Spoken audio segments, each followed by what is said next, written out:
Hello friends, आज हम भौतिक विज्ञान शिक्षण में विषय वस्तु विश्लेषण यानी कंटेंट एनालिसिस के बारे में जानेंगे। इसका दूसरा नाम है शिक्षण बिंदुओं का निर्धारण करना यानी डिटरमाइन द टीचिंग पॉइंट्स।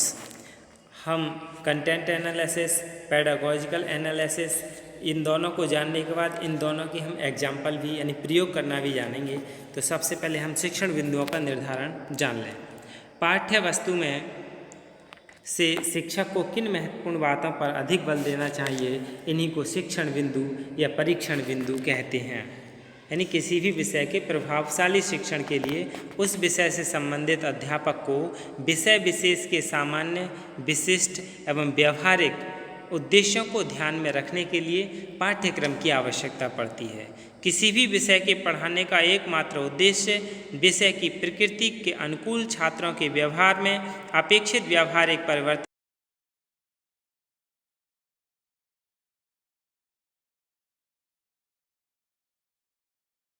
के उद्देश्य अलग अलग होते हैं।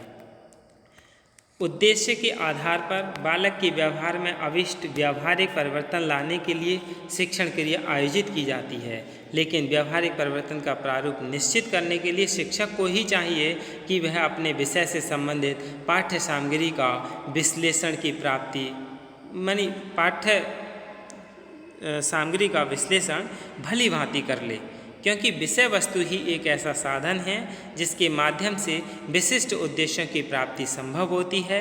इसके लिए आवश्यक है कि अध्यापक अपने अनुभवों, अंतर्दृष्टि के आधार पर प्रमुख शिक्षण बिंदुओं का निर्धारण कर ले। इससे अध्यापक को अपनी शिक्षण प्रक्रिया हेतु एक ठोस आधार प्राप्त हो जाता है, जिसके आधार पर वह अपने लक्ष्य को प्राप्त करने में सक्षम हो जाता है। उसे अपने शिक्षण से संबंधित कार्यक्रम की योजना बनाने में सहायता मिलती है और वह विद्यार्थी की व्यावहारिक परिवर्तन की ओर अपनी समस्त क्रियाओं को केंद्रित करने का प्रयास करता है। यानी शिक्षण तथा परीक्षण की प्रभावशीलता एवं वैधता को बढ़ाने के लिए शिक्षण तथा परीक्षण बिंदुओं यानी टीचिंग एंड टेस्टिंग पॉइंट्स का पूर्व निर्धारण कर लेना चाहिए। अब हम शिक्षण बिंदुओं के निर्धारण की आवश्यकता, need for determining the teaching points, जानने की क्या है। शिक्षण के निर्धारण की आवश्यकता। शिक्षण तथा परीक्षण दोनों में परस्पर सामंजस्य बनाए रखना मूल्यांकन प्रक्रिया की विशेषता है। अध्यापक को चाहिए कि वह शिक्षण उद्देश्यों को स्पष्ट एवं सरल ढंग से प्रतिपादित कर ले तथा उससे संबंधित पाठ्यक्रम का विश्लेषण बालकों के व्यवहार में अपेक्षित परिवर्तन लाने की दृष्टि से करे, तभी वह शिक्षण बिंदुओं को यथार्थ रूप में निश्चित कर सकेगा, इन टीचिंग पॉइंट्स को निश्चित कर सकेगा। इसके अब हम आवश्यकताएं जान लें कि क्या आवश्यकताएं हैं। सबसे पहले है शिक्षण के उद्देश्यों को सुगमतापूर्वक प्राप्त करने की दृष्टि से शिक्षण प्रक्रिया में महत्वपूर्ण स्थलों का चुनाव करने की दृष्टि से शिक्षण की योजनाबद्धता को महत्व प्रदान करने की दृष्टि से परीक्षा में अंकों का वितरण डिस्ट्रीब्यूशन ऑफ मार्क्स करने तथा वेटेज देने के लिए शिक्षण प्रक्रिया को स्पष्ट एवं निश्चित स्वरूप देने के लिए परीक्षा की विषय वस्तु संबंधी वैधता यानी सर्कुलर और कंटेंट वैलिडिटी को बनाए रखने की दृष्टि से। इसके बाद शिक्षण बिंदुओं को निर्धारण करने की विधि जान लें कि क्या है। Methods for determining teaching points. शिक्षण बिंदुओं के निर्धारण का आधार उद्देश्य होते हैं, इसलिए उद्देश्यों के अनुरूप ही पाठ्य वस्तु का विश्लेषण करना चाहिए। इसके लिए सर्वप्रथम संपूर्ण पाठ्यक्रम को उद्देश्य के अनुरूप विभक्त कर लेना चाहिए, फिर प्रतिदिन के दृष्टिकोण से कालांशों में विभाजित कर लेना चाहिए। यह इस बात पर निर्भर करता है कि अध्यापक के पास उन उद्देश्यों की प्राप्ति के लिए कितना समय है, किंतु दैनिक शिक्षण यानी रूटीन वर्क में इस प्रकार समस्त पाठ्यक्रम को एक साथ एकत्र करके विश्लेषित करना संभव नहीं है। सभी पाठ्य पुस्तकों में पाठ्य वस्तु कुछ उपकरणों के आधार पर विभाजित होती है।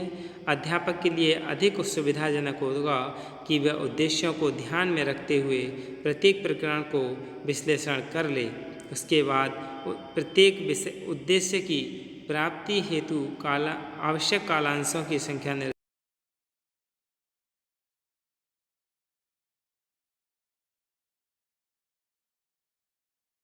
किया जा सकता है, किंतु शिक्षण प्रक्रिया के वैज्ञानिक और मनोवैज्ञानिक पहलुओं को ध्यान में रखते हुए आवश्यक है कि विषय के शिक्षण बिंदुओं का निश्चित अध्यापक स्वयं अपने अनुभव एवं अंतर्दृष्टि के आधार पर करे, तभी वह इन्हें अपनी सुविधानुसार संशोधित या परिवर्तित कर सकेगा।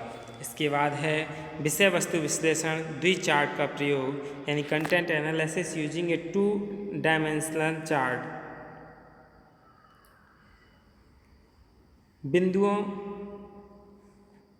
शिक्षण बिंदुओं के निर्धारण के लिए एक द्विभुजी चार्ट यानी 2 डायमेंशनल चार्ट का प्रयोग किया जाता है। इस चार्ट में संपूर्ण सत्र में पढ़ाए जाने वाले पाठ्यक्रम को मासिक, पाक्षिक, साप्ताहिक तथा दैनिक कालांशों की आवश्यकता के अनुरूप विश्लेषित किया जाता है। द्विभुजी चार्ट में एक ओर विषय वस्तु तथा दूसरी ओर शिक्षण उद्देश्य अंकित किए जाते हैं और यह ज्ञान किया जाता है कि अमुक प्रकरण को पढ़ाने के लिए किन शिक्षण उद्देश्यों की आवश्यकता है तथा उसके लिए कितने कालांशों की आवश्यकता पड़ेगी। इसके बाद द्विभुजी चार्ट का नमूना जानने की क्या है। द्विभुजी चार्ट का नमूना कक्षा 9 का है, विषय विज्ञान है और पहला है मैकेनिज्म यानी 5 ज्ञान, 3 अवबोध, 6 कौशल, 1 रुचि और अपेक्षित कालांश 15 यानी 15 हो गए कुल। ऐसे ही मैग्नेटिज्म या हीट, लाइट यानी चुंबक, ऊष्मा, ऊर्जा, साउंड यानी आवाज़, ध्वनि, इलेक्ट्रिसिटी, इनके जो इकाई हैं उन्हें बांट रखा है।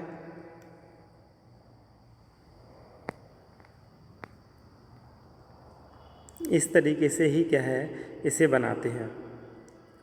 चार्ट में ये देखा कि अध्यापक बिना शिक्षण के लिए निर्धारित 100 कालांशों में से 29 ज्ञान उद्देश्य की दृष्टि से, 33 अवबोध उद्देश्य की दृष्टि से, 30 कौशल उद्देश्य की दृष्टि से तथा 8 रुचि उद्देश्य की दृष्टि से पढ़ाएगा। परीक्षा हेतु यानी परीक्षा लेते समय भी इन उद्देश्यों की जांच पर इसी रूप में बल दिया जाना चाहिए। शिक्षण बिंदुओं को हम जान लें, जैसे कि ज्ञान से रिलेटेड क्या है, ये प्राप्त उद्देश्य है, ये शिक्षण बिंदु हैं। ज्ञान में पहले पद आएगा, फिर प्रत्यय, प्रक्रियाएं, फिर सिद्धांत, संकेत, संबंध, यानी पद क्या है, कार्य, शक्ति, बल, मात्रक आदि, और सदिश राशि, अधिश राशि, गुरुत्व बल, विस्थापित, अश्व शक्ति, और प्रक्रियाएं सूत्र द्वारा, बल बराबर कार्य बराबर विस्थापन, शक्ति बराबर कार्य बटे समय, W बराबर mgh, और एक अश्व शक्ति बराबर 746 वाट। सावधानी क्या है इसकी, सावधानी जान लेते हैं। द्विभुजी चार्ट 2 डायमेंशनल चार्ट का निर्माण करते समय निम्न बातों का ध्यान रखना चाहिए। शिक्षण उद्देश्यों को अपेक्षित व्यावहारिक परिवर्तनों के रूप में परिभाषित किया जाना चाहिए। विषय वस्तु को सूक्ष्म उपकरणों एवं उपशीर्षकों में विभक्त करके पढ़ाना चाहिए। चार्ट बालक की विकास अवस्था, रुचि एवं मानसिक योग्यता के आधार पर निर्मित किया जाना चाहिए। कालांशों का अनुमान लगाते समय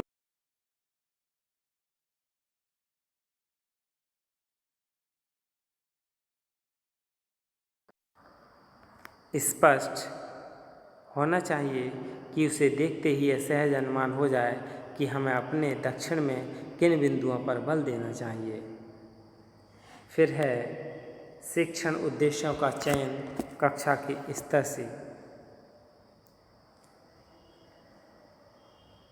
प्रत्येक अध्यापक को इस प्रकार के चार्ट बनाने में दक्ष होना चाहिए जिससे कि वह अपने शिक्षण कार्य को और अधिक प्रभावशाली ढंग से अपने छात्रों के सम्मुख प्रस्तुत कर सके। इसके लिए उसे उचित मानसिक प्रशिक्षण प्राप्त करना चाहिए, आवश्यक है। यही क्या है, पाठ्य योजना की सावधानियां हैं। और इसके बाद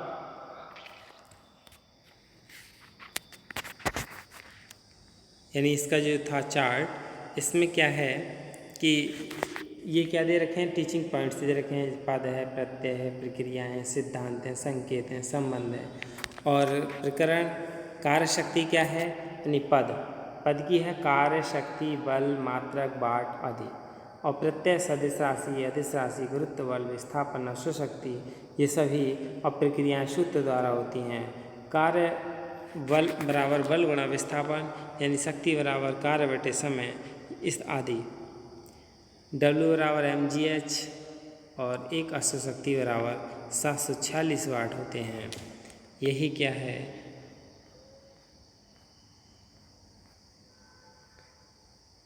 भौतिक विज्ञान शिक्षण का एक कंटेंट एनालिसिस विषय है।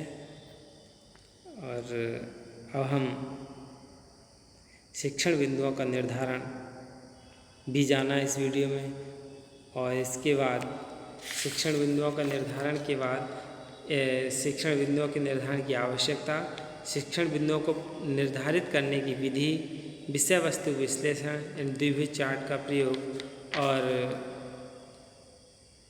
इसकी सावधानी, नमूना, यही क्या है भौतिक विज्ञान शिक्षण के स्टेप्स हैं।